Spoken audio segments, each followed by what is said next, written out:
এটা হলো ইয়ারা বিচ। ভাইজ্যাগের সব থেকে সুন্দর বিচ হচ্ছে এইটা, নিরিবিলি ব্রিজ। এই বিচের কোণে ঘন্টার পর ঘন্টা বিকালবেলা এসে কাটিয়ে দেওয়া যায়। এই হচ্ছে ইয়ারা বিচ।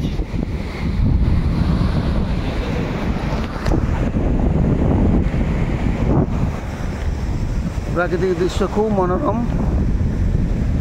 আপনার ইয়ারা বিচের ছবি দেখছেন, দারুণ মনোরম বিচ ইয়ারা বিচ।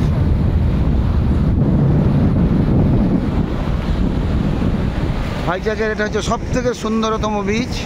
এটা গোয়ার বিচের সাথে তুলনা করা হয়।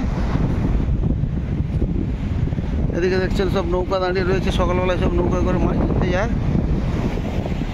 কিছুটা দেখিয়ে দিচ্ছি, আপনারা দেখছেন ইয়ারা বিচ ভাইজ্যাগ, অপূর্ব সুন্দর বিচ, দেখার মতো বিচ। আপাতত এই পর্যন্ত। ততক্ষণ আপনারা সুস্থ থাকুন, ভালো থাকুন।